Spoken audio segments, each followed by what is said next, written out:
Good morning, everybody. My name is Mandie Cran, and welcome to my tip of the week. And what I'm going to be talking about this week in my moment of reflection is the 2-minute rule, which I hope you're going to find interesting.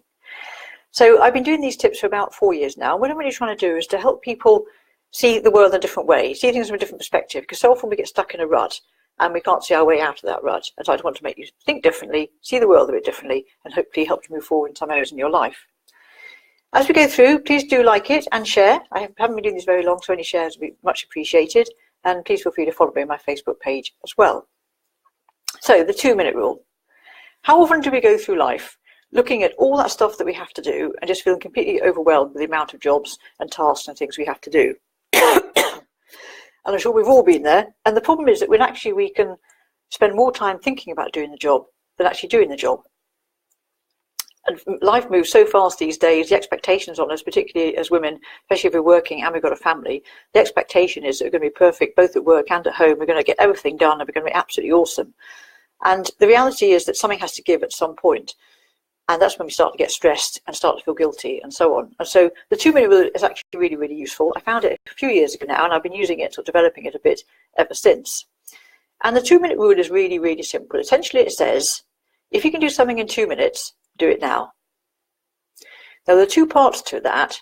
The first bit is that if you think about a job that's very short and do it now, you don't spend 4 minutes thinking about doing a 2-minute task, which obviously is a much, much more efficient use of time, and you don't feel guilty because you haven't done it. So as you go through the day, if you think of something that's really, really short and quick, like it's a quick text to a customer, or it's a quick phone call to something at school, whatever it might be, then do it there and then. Don't stop and think about it for too long, or it'll hang over you all day. But the other part of the 2-minute rule, which is something that I've been developing a bit over the last few years, is about saying if you have lots and lots of really small jobs, put them all together in one go, because actually that will make your time even more efficient still. So just give you an example of some of the things that you might want to put together. If you're a mum, you've got children, I'm sure you'll have a sewing pile, and it's all the buttons that have come off. It's the stitching that's come undone because they've caught it on something. It's the little tears in the sports kit and so on that needs to be dealt with. And this pile will grow in the corner. I'm sure we've all been there. I certainly have many, many times. But if you can sit down and say, right, I'm actually going to clear all those small jobs in one go, you're going to get that pile down to nothing. You're going to have all those things back in the cupboard, and it's not going to be looking at you saying, you need to sort me out. Now, if there's a big job, then obviously put it to one side for another time separately. But all the small stuff can get out of the way really, really quickly, and you'll feel fabulous as a result. The other thing might be keen gardener. And often you can look out in the garden and go, oh, so much to do out in the garden, I just haven't got time to do any of it. And then it also goes over and doesn't look nearly so good. But if you can go out with a pair of secateurs and a bucket and just whiz around the garden for a couple of minutes and just take off the deadheads that really need to be taken off, and do that every day, it takes a couple of minutes. The result is you'll get much more fabulous flowers. It won't seem like an onerous task, and the garden will look fabulous. But the key is not to get distracted with other bigger jobs as you go round. And that's quite a self-discipline, actually, especially in the garden. I'm a very keen gardener, so I know. The discipline is just to do the deadheading, that particular task that needs to be done at that time. If you have a business, then you'll have loads and loads of things to do, which all in themselves are very, very small. So, for example, contacting customers and clients. Now, the text and messenger is fantastic, because what you can do is you can just text or message all your customers in one go, really, really quick to do, and then you just wait for the reply. And so I do a lot of my stuff by text and messenger whenever I can. I have conversations too, that's really important.